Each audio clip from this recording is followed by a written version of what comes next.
Euzu billahi mineşşeytanirracim. Bismillahirrahmanirrahim. Muhterem Müslüman kardeşler, Allah Subhanahu ve Teala'ga her başa maktalarımız, hamd senelerimiz bulsun.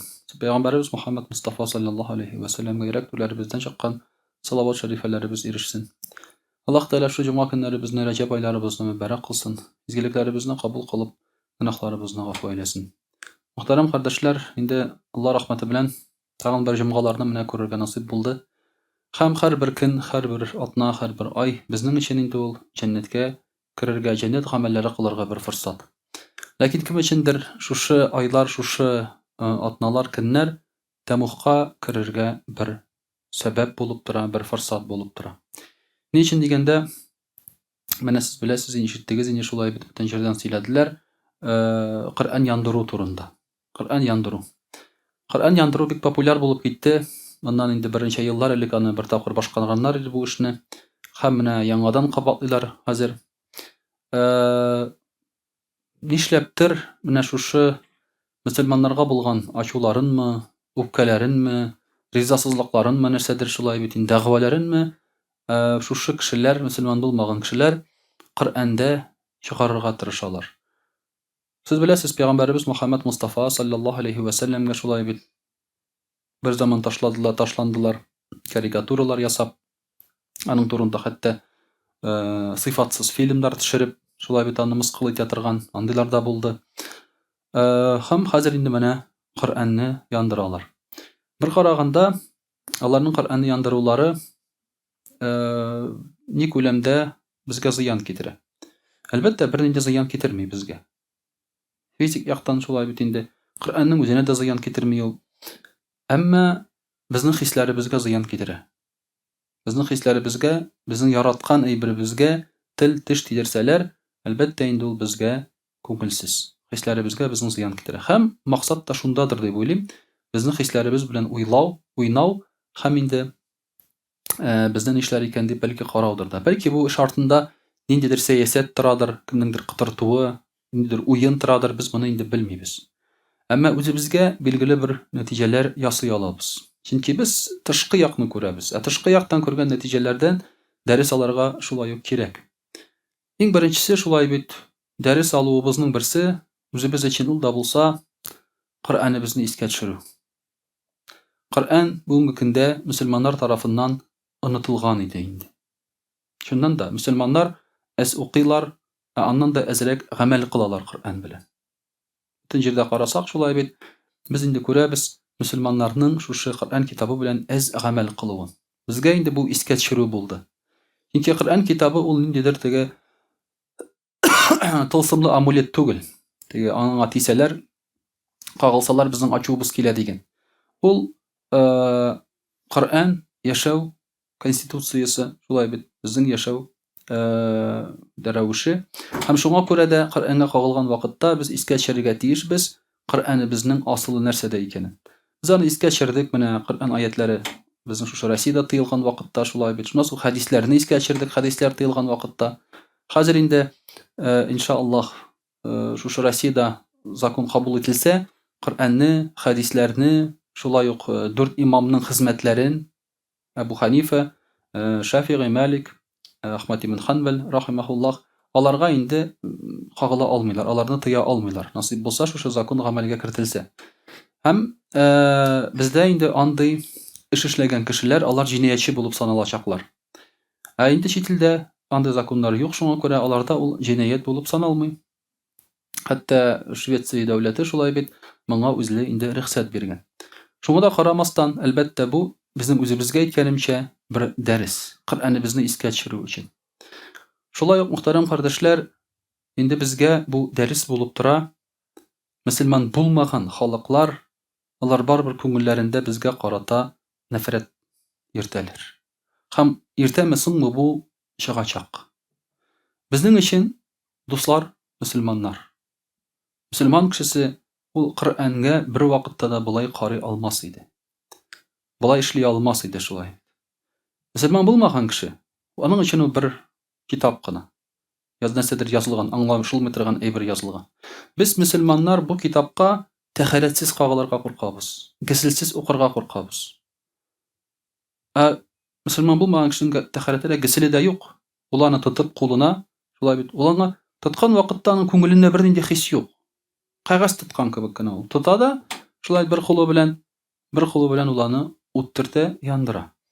Шуңа күрә дә мөселман булган кеше кулын сузган вакытта Коръәнгә һич шиксез аның менә шушы курку хисе барлыкка килер иде. Шуның өчен дә мөселман булмаган кешеләр буларны моны аңламыйлар, белмиләр һәм белгән очракта да күңелләрендә ыялу, курку хисе булмаячак. Шуны да безгә мөхтәрәм кардәшләр әлбәттә аңларга кирәк. Һәм инде әлбәттә шушы кешеләр Коръәнгә тел-теш тидереп, бары тик үзләренә зыян китерүчеләр. Пәйгамбәрбез саллаллаһу алейхи ва саллям инде безгә шушы күп хадисләрендә Коръәнебезнең дәрәҗәсен аңлатып күрсәтте. Абдуллаһ ибн Мас'уд әйтә, Коръән ди ул шафагатьче ди. Аның шафагате һич шиксез кабул булачак ди. Ягъни Коръән ул китап кына түгел.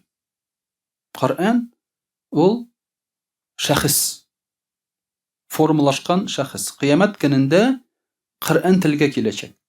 Килеп басачак. Сине якларга. Мәсәлән, кабердә дә шулай.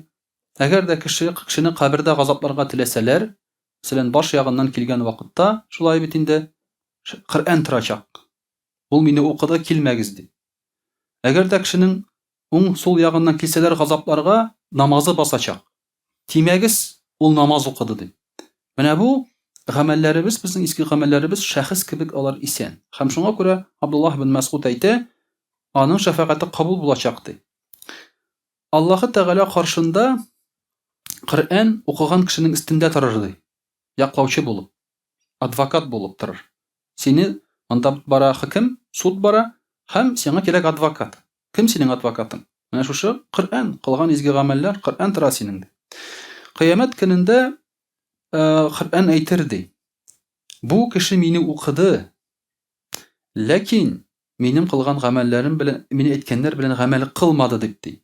Менә шулай дип әйтсә, бу кешене бер нәрсә коткармаячак. Коръән булырга мөмкин, адвокат та булырга мөмкин, прокурор да. Ул булырга мөмкин шаһид синең файдага да, булырга мөмкин шаһид сиңа каршы да. Һәм инде кемдер Коръәнне алдында тотса ди, ул аны җәннәткә керер ди. Кем Коръәнне аркасына ташласа ди, ягъни укымаса дигән сүз инде шулай бит. Алдында тотса, димәк укыса дигән сүз. Артына ташласа, гамәл кылмаса, укымаса, бу кешене ул тәмугка кертер ди. Шулай итеп, мөхтәрәм кардәшләр, шушы Коръәнне яндырган кеше үзенә зур дошман ала. Коръәннең үзен. Бу Коръән шушы кеше өстеннән шикаят китерәчәк. Бу кеше мине укымады дип кенә түгел, минем белән гамәл кылмады дип кенә түгел, бу кеше кулына тотып яндырды дип шулай. Димәк, бу кеше үзенә зур зыян сала. Ул аны аңламый, белми. Аллаһы Тәгалә каршында ул уйлый, бер нәрсә булмас дип, мин килмәмен Алла каршына дип. Дин ул уен гына, сафсата дип, яки мөселман ислам дине дөрес түгел дип уйлыйдыр бәлки. Ләкин дөреслектә, мөхтәрәм кардәшләр, Коръән аңа каршы шаһидлек китергәндә ул инде бер нәрсә эшли алмаячак. Шуңа күрә дә шу Коръәнне яндырган кеше үзенә дошман ала. Коръән сүрәтендә, Коръән сыйфатында үзенә дошман ала. Нафиг ибн Абдул Харис дигән бер сахаба, Пәйгамбәрбез саллаллаһу алейһи ва саллямның сахабасы шулай бит инде, Умар ибн Хаттаб радиллаһу анһу вакытында хезмәт кыла дәүләт эшендә, закат җыю буенча. Закат җыю буенча хезмәт кыла. Һәм инде закат җыю буенча хезмәт кылу, димәк, гел кешеләр арасында булу һәм вакытында закатны җыюны аңлата ул. Чөнки закатның вакытында җыеп алырга кирәк. Бер заман Умар радиллаһу анһу хаҗ кылган вакытта шушы Нафиг ибн Абдул Харисны хаҗда күреп ала. Элек Харам мәчете хәзерге кебек зур түгел шулай. Инде анда кеше бер-берсен күрә. Әле 30нчы елларда гына да аның кадәр кеше юк иде хәзерге кебек. Хәзер генә анда барып син күрешмәскә мөмкинсең. Кеше бик күп, мәчет бик зур. Элек алай түгел. Ул аны күреп ала да, нәрсә ди? Синең урынга закатны кем җыя ди? Ник эшеңне ташлап киттең, калдырып киттең ди. Отпускага киткән була бит инде, шулай бит эшен калдырып. Ник эшеңне калдырып киттең ди. Нәрсә ди? Мин ди үз урыныма Абдурахман ибн Абу Габзаны калдырдым ди. Үземнең урыныма ди. Омар радиаллаху анху әйтә, ул бит Курайш кабиләсенең кылы ди. Син нәрсәгә кылны калдырдың мондый зур эшкә ди. Ничек кылны калдыра алдың? Кыл дигәчтен ул теге түбән дәрәҗәле кеше дигән сүз түгел. Кыл дигән сүз, димәк, аның гыйлеме юк. Аның тақвалыгы юк. Шуны аңлата ул, кыл дигән сүз. Чөнки кыл кешене укытырга тырышмыйлар. Укытмыйлар, шулай бит аннан бөтен таләп иткән әйбер нәрсә? Эшләү, әйткән сүзне тыңлау. Шуңа күрә кыл дигәчтен ул теге, бу кыл икән, түбән икән, теге кеше түгел дигән мәгънәдә түгел бу. Әйтик, мәсәлән, зинадан туган баланыга имам булырга ярамый.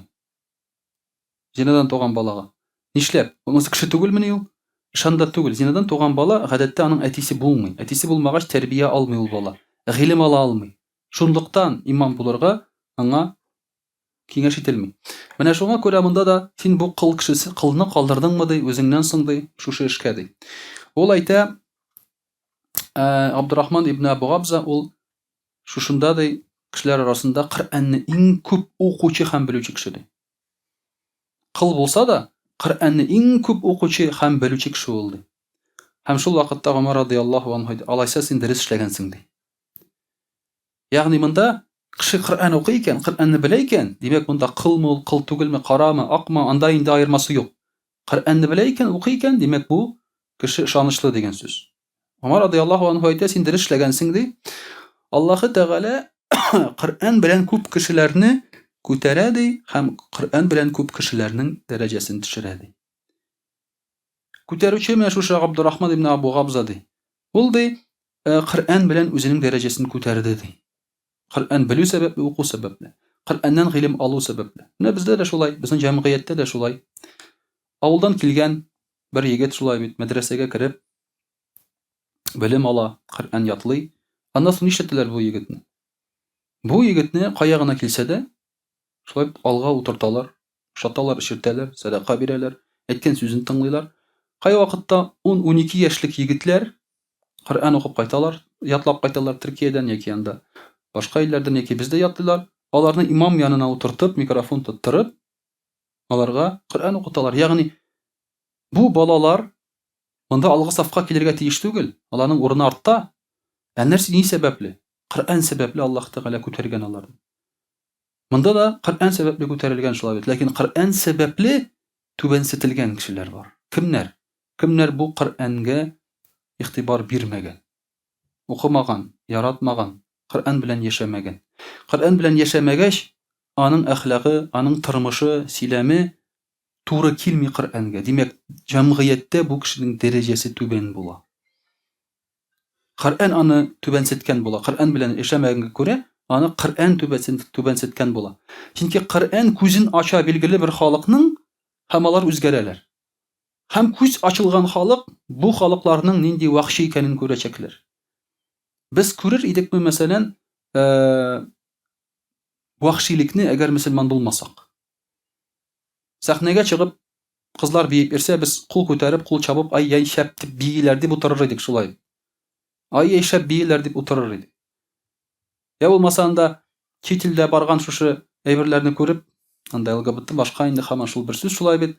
Без нәрсә дияр идек? Менә бит, менә демократия дияр идек. Әгәр Коръән булмаса, Коръән безнең күзебезне ачмаса. Шулай итеп Коръән ул кешеләрне түбәнсетә, Коръән бу кешеләрне күтәрә. Шуңа күрә бу Коръәнне яндыручы кеше дә ул үзен түбәнсетте. Хәтта христианнар да язалар шулай бит. Без христианнар да, ләкин бу кешегә безнең катнашыбыз юк диләр. Хәтта үз ишләре дә ул кешенең баш тарталарыннан. Үз ишләре аны түбәнсетәләр. Безгә кирәк түгел бу кеше диләр. Без белмибез аны, безгә белергә теләмибез аны диләр. Хәтта әгәр дә ул кешене мөселманнарга тапшырсалар, мөселманнар аны иссәләр урталай шулай бит, аның дуслары карап торырлар иде, бер нәрсә эшләмәсләр иде. Шул кирәк аңа диярләр иде. Менә шуңа күрә бу инде үзен түбәнсеткән кеше дип без аны кабул итәбез. Инде мөхтәрәм кырышлар, икенче бер хадистә Пәйгамбәрбез саллаллаһу алейһи ва сәллям әйтә, ул хадис инде безгә шушы Коръәнгә кагылган җирен без аның карап китик шулай бит. وَمَا اجْتَمَعَ قَوْمٌ فِي بَيْتٍ مِنْ بُيُوتِ اللّٰهِ Eğer dedi халык birer урынга җыелып укысалар Коръәнды, ятлуна китаб Аллаһи Тәгалә, Коръән укысалар анда ди, ва тадәррәсунәһу фима бәйнәһум, һәм Коръәнны бер-берсенә өйрәтсәләр ди, шушында ди. Илля назалат алейхимус сакина, аларга ирешер тынычлык ди. Ва гашиятхумур рахма, Аллаһның рәхмәте аларны чолгап алыр ди. Ва хаффатхумул малаика, фәрештәләр аларның яннарында булалар. Ва закарахумуллаһу Тәгалә фи ман индәһу, һәм Аллаһы Тәгалә искә алар бу кешеләрне фәрештәләр алдында ди. Бу Коръәнне укыган кеше һәм Коръәнне өйрәнгән кеше. Коръәнне яндырган кеше, Коръәннән көлгән кешегә нәрсә булыр? Киресе була. Сәкинә тынычлык булмый. Аларга төшә борчу. Менә сез беләсез шулай бит, Пәйгамбәрбез саллаллаһу алейһи ва сәлләмнән килеп, аның турында әллә нәрсәләр ясаган, язган кеше бер заман бәрелеп үлде. Былтыр. Бәрелеп үлде, шулай бит. Аны бәрелеп үлгәнче полиция саклап йөрде. Мөселманнар аңа һөҗүм итмәсен ди. Бәрелеп үлгән вакытта да ул полицейскийлар белән бер машинада утырадыр, шунда үлделәр. Тынычлыгы юк, качты шулай бит. Диннән килгәч, исламнан килгәч, аның тынычлыгы качты. Ул хәзер бер кая бара алмый полицейскийдан башка. Мөселман кешесе тыныч йөри, үзе генә йөри, мөселман кешесе. Ул үзе генә йөри алмый. Бу кешедә Коръәнне яндырганда чыгып яндыра алмады шулай бит. Аңа полицейскийлар сакладылар аны. Полицейскийлар саклап тордылар ян тирәсендә. Тынычлыгы юк. Сәкинә юк бу кешегә. Тынычлык юк. Күңелендә дә, тормышында да. Нәрсә юк? Рәхмәт. Аллаһның рәхмәте юк. Ләгънәте бар бу кешегә. Рәхмәтнең кире ягы Аллаһның ләгънәте төшә бундый кешегә. Аллаһның ләгънәте төштеме, бу кеше сулый да алмый. Бу кеше ашый да алмый. Бу кеше үлән дә түгел хәтта бу дөньяда Аллаһның ләгънәте төшсә. Хайван түгел, үлән дә түгел ул. Беркем түгел Аллаһ Тәгалә каршында. Чөнки Аллаһның рәхмәте төшә бөтен нәрсәгә, үләннәргә дә. Ул да мискеннәр күп арасыннан үсеп чыгалар, Аллаһ Тәгалә саклый.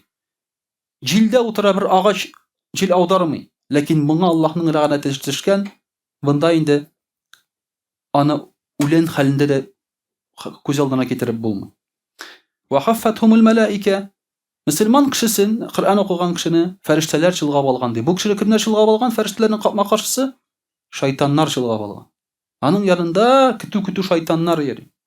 Нишлиләр алар? Яхшылык теләп килгәннәрме бу кешегә? Кеше бер вакытта да, кешегә шайтан бер вакытта дус түгел. Сихерчене дә үтерә ул. Шайтан. Сихерче дә дусты түгел шайтанның. Шайтанга кеше дус түгел. Кеше буларак, шәхес буларак шайтан ул националист, нацист, фашист шайтан. Ул бары тик үзен генә кабул итә. Кешене ул кабул итә дошман дип. Кеше булганы өчен. Мөселманмы ул, кафирме ул? Аңа мөһим түгел. Балчыктан яратылган кеше буларак шайтанга кеше дошман. Битте. Нәрсә эшләү мөһим түгел аның. Шуңа күрә ул кеше шайтанга баш итсә дә, хезмәт итсә дә, ул аны дошман итеп күрә. Бу очракта да шайтан уратып алган бундый кешене. Һәм ул аны бер вакытта да дус итмәячәк һәм ахырда харап итәргә тырышачак, ярдәм итмәячәк.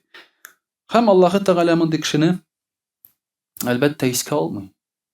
Фәрештәләр алдына искә алу түгел. Бу кешене шулай бит инде язып куялар ялганчылар хисабына. Язып куялар мәлгуннар хисабына. Язып куялар начар кешеләр хисабына. Анда кирдең, инде син харап дигән сүз. Менә шуңа күрә мөхтәрәм кардәшләр, мондый кешеләр алар үзләреннән башка беркемгә дә зыян китермиләр. Шуны безгә иң беренче булып аңларга һәм аңлатырга тырышырга кирәк. Җәмгыятькә аңлатырга тырышырга кирәк. Андый кешеләр аның эшен хуплап йөрүчеләр, эшеннән генә куанып йөрүчеләр бардыр безнең арада да. Безнең арада дигән сүз бу илдә дә. Әмма шулай бит аларга аңлатырга кирәк моның нәрсәгә илткәнен мондый әйберләрне. Үзләренә начарлык китерәләр, үзләре дошман булалар. Ни бары шул? Ислам диненә, Аллаһы Тәгаләгә, Коръәннең үзенә бигрәк тә алар зыян китерә алмыйлар. Җир йөзендә булган бөтен Коръәнне җыеп яндырсаң да, Коръән юкка чыкмый. Коръән безнең хафизларыбызның телләрендә, йөрәкләрендә калачак. Ул бер кая юкка чыкмый. Син нәрсә эшлисең аның белән? Үзеңгә зыян китерүдән башка син зыян китермисең. Менә шуны шулай бит аңларга кирәк. Иншаллаһ, рус телендә сөйләп күтәрбез. Кирәк түгелме? Татарша аңлашылгандыр бит бөтен кешегә? Всем понятно было? Нужно на русском, нет? А то скажете этот лишний раз. Не, нормально тогда расскажем. А'уду биллахи минаш шайтанир раджим. Бисмиллахир рахманир рахим. Дорогие друзья, сегодня мы с вами говорим о Коране. Коран, это понятно, это наша книга, священная книга. Книга Коран – это единственная книга от Аллаха, которая дошла до наших дней без изменений. Это единственный источник истинных знаний. Как говорится в хадисе, Аллах не любит тех ученых, которые знают об этом мире, но не знают об ахирате. Если собрать всех ученых, атеистов, не верящих в Аллаха, всех вместе и восхищаться их знаниями, их знания ничего не стоят, если они не знают об ахирате. А об ахирате откуда мы знаем? Откуда черпаем информацию? Из Корана. Об ахирате мы знаем из Корана. А что такое ахират? Ахират – это вечная жизнь, то место, куда мы идем. Вы прекрасно понимаете, что все наши разработки, нано-технологии всякие, все наши труды и строительства в этом мире, они временны. Они исчезнут. Они исчезнут. Их не будет в скором времени. Даже до своей смерти ты можешь увидеть, как исчезают какие-то творения людей. Не говоря уже о том, что после твоей смерти, спустя там сколько-то лет, от них ничего не останется. А перед судным днем Аллах Тааля все это сравняет с землей. Ровно будет все. Ничего не будет. Ни гор, ни строительств, ни рек, ни лесов, ничего не будет. Соответственно, что останется? Останутся твои дела, твоя вера, и останутся твои знания, благодаря которым ты готовился к этому дню, к судному дню, к этому своему ахирату. Поэтому знания этих ученых, они ничего не стоят. Можно прожить без автомобиля, можно прожить без телефонов. Жили же? Вот сейчас, наверное, дети уже не помнят такие времена, да? Жили, без телефонов жили. У нас еще, кто городской, они уже родились при телефонах, а мы деревенские, но когда мы родились, даже домашних телефонов не было. Когда появился домашний телефон в детстве у нас, вы думали, это вообще так верх технологий. Можно разговаривать между собой в деревне, да? А еще в Казань позвонить можно, оказывается. Ну, там заказывать надо было. Да? Звонишь, заказываешь, потом вас соединяют, через какое-то время тебе перезванивают там и так далее. Ну, кто знает, тот знает. Можно прожить. Можно прожить. Без этого, без всего можно прожить. Еду можно и самому греть. У нас микроволновка сломалась, а кажется, на сковородке тоже можно греть. Я уже забыл. Пару дней вспомнил, а потом, альхамдулилля, потом купили. Можно прожить без этих технологий. Потому что жизнь коротка, ты все равно чуть-чуть прожил и все, умер. Но без ахирата, без знания об ахирате, там жизни нет. Если ты к этому не готовишься. Из всего, вот все это мы черпаем откуда? Из Корана мы знаем эти знания. Если бы не Коран, у нас бы будущего не было. Будущего у нас не было бы. Поэтому люди даже не понимают, что такое Коран, что они сжигают, против чего они пытаются воевать. Да, вот это все люди, которые пытались напасть на Коран или навредить мусульманам путем сожжения Корана или путем нападения плохих слов на пророка Мухаммада, саллаллаху алейхи вассалям. Эти люди, они вредят только себе. Если ты отнимешь знания Корана у людей, чего ты добьешься? Что мир станет лучше? Никоим образом. Мир не станет лучше абсолютно, он станет только хуже. И помимо этого, ты обрекаешь людей в ад, потому что они не будут знать, как уберечься от ада и как попасть в рай. Пророк, саллаллаху алейхи ва саллям, говорит, Аллах облегчает мучения родителей того, кто читает Коран, даже если они были неверными. То есть Аллах Тааля облегчает мучения родителей, если они попали в ад, подверглись мучениям, если дети у этих людей, так скажем, да, читают Коран или же знают наизусть тем более. Если родители неверные даже в ад попали, когда дети читают Коран, их мучения облегчаются в аду. Они из ада не выходят, но мучения облегчаются. А если это мусульманин, который попал в ад, тоже облегчается, иншаллах. А если он попал в рай, то в раю их уровень увеличивается, когда твои дети читают Коран. Вот что такое Коран. Что будет с человеком, который сам читает Коран? Сам знает его наизусть. Что будет с ним? Представляете, если результат деяний отражается на твоих родителях таким образом, хотя, что они, да, как они относились к тебе? Может быть, ты сам выучил? Может, они тебя даже не учили? А здесь что будет с самим этим человеком? А что будет с человеком, который враждует с Кораном? Разве он может победить? Разве он чего-то добьется этим? Он сделает только себя хуже. Тот, кто враждует с Кораном, тот, кто выходит против, тот, кто говорит плохо о Коране.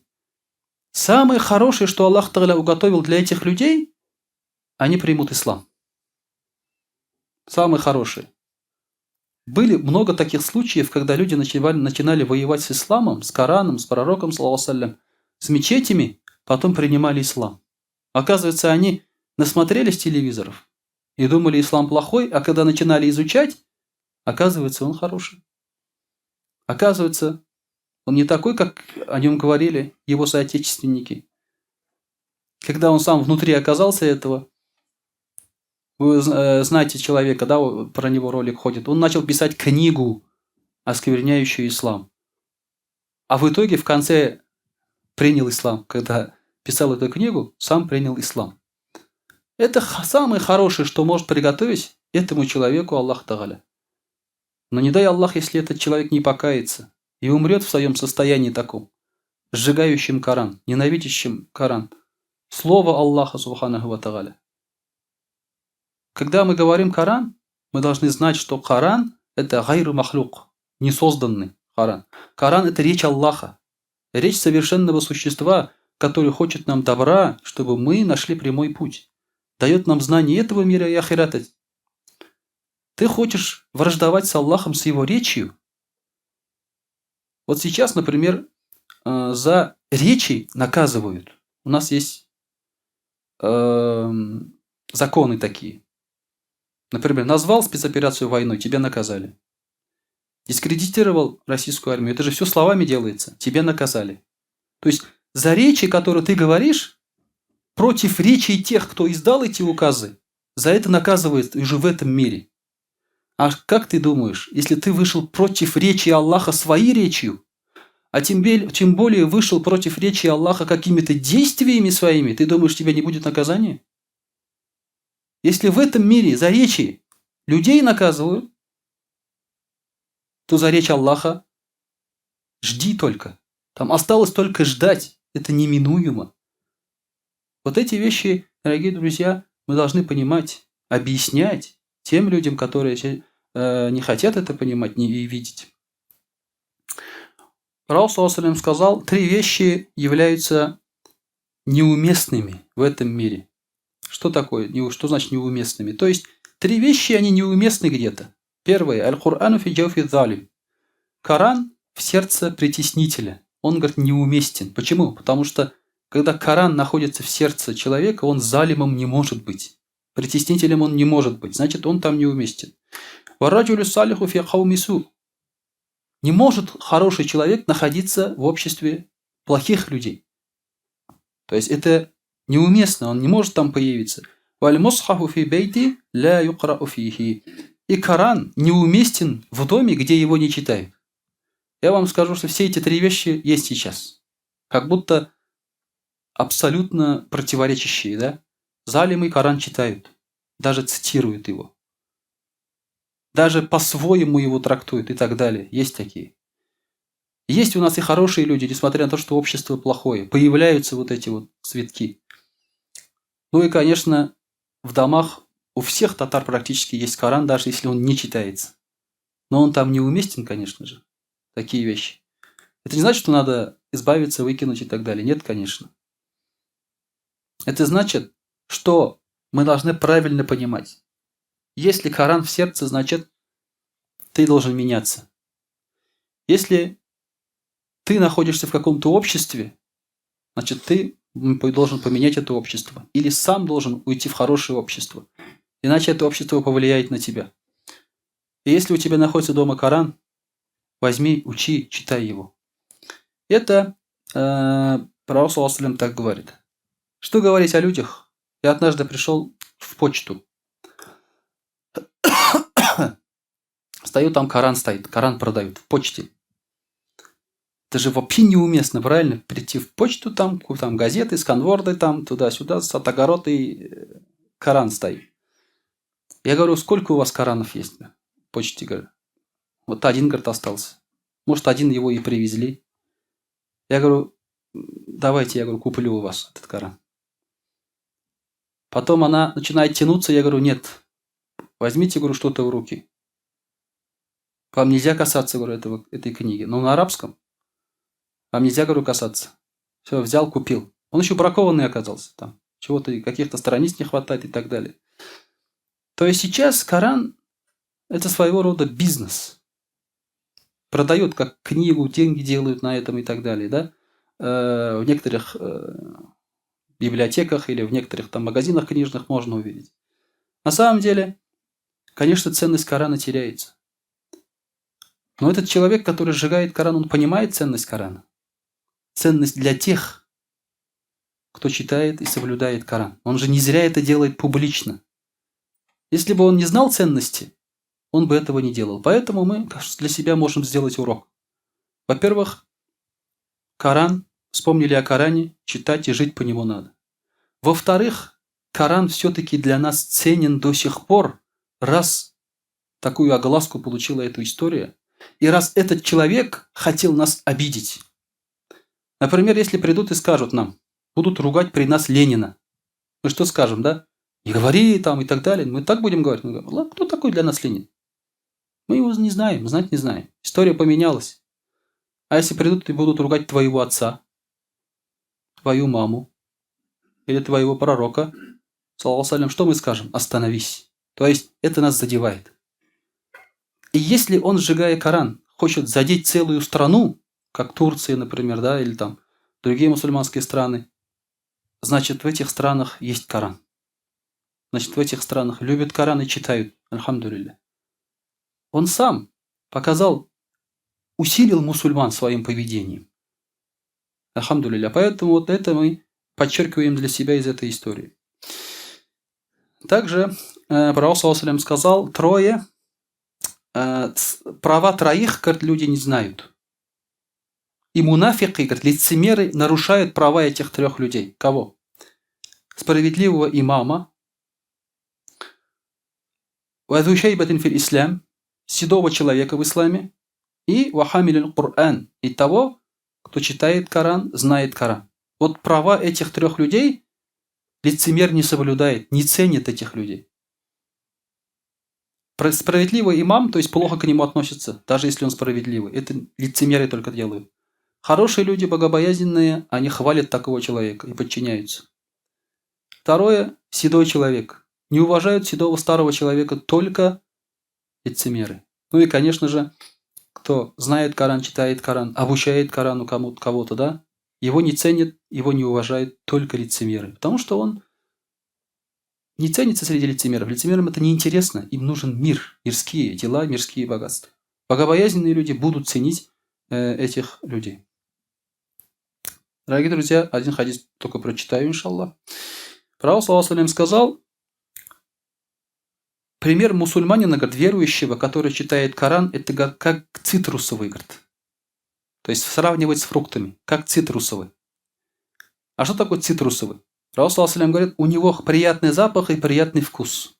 Апельсины, там всякие мандарины и так далее.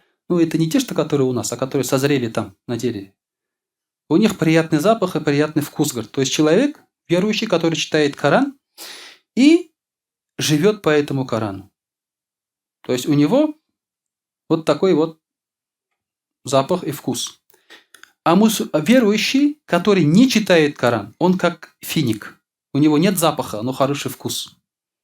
Почему? Если мусульманин, верующий, не читает Коран, это не значит, что он не живет по Корану. То есть у него внешне то, что он не читает, запаха нет, не видно. Но зато его дела хорошие, как вкус у финика. А грешник, который читает Коран, подобный как райхану. Райхан ведь растение, да? У которого хороший запах, но вкус неприятный. То есть фаджр, грешник, читает Коран, но сам не живет по этому Корану, из-за этого у него вкус плохой. Внешне хорошо все, а внутри плохо. А грешник, который не читает Коран, он похож на дикую тыкву. Аллаху алям, как она выглядит у нас. Но в арабских странах, видимо, это есть дикая тыква. У него, говорит, и вкус плохой, и запах плохой. А человек, грешник, который не читает Коран, который не живет по Корану, который сжигает Коран, он подобен чему? Он вообще не подобен ничему. Он подобен пыли. Толку от него нет. Когда попадает куда-то, его стряхивают. Потому что от дикой тыквы тоже толк есть. Видимо, животные едят там и так далее. А этот даже не подобен даже растениям никакого. Пыль, которую просто сдувают. На которого внимания не обращают.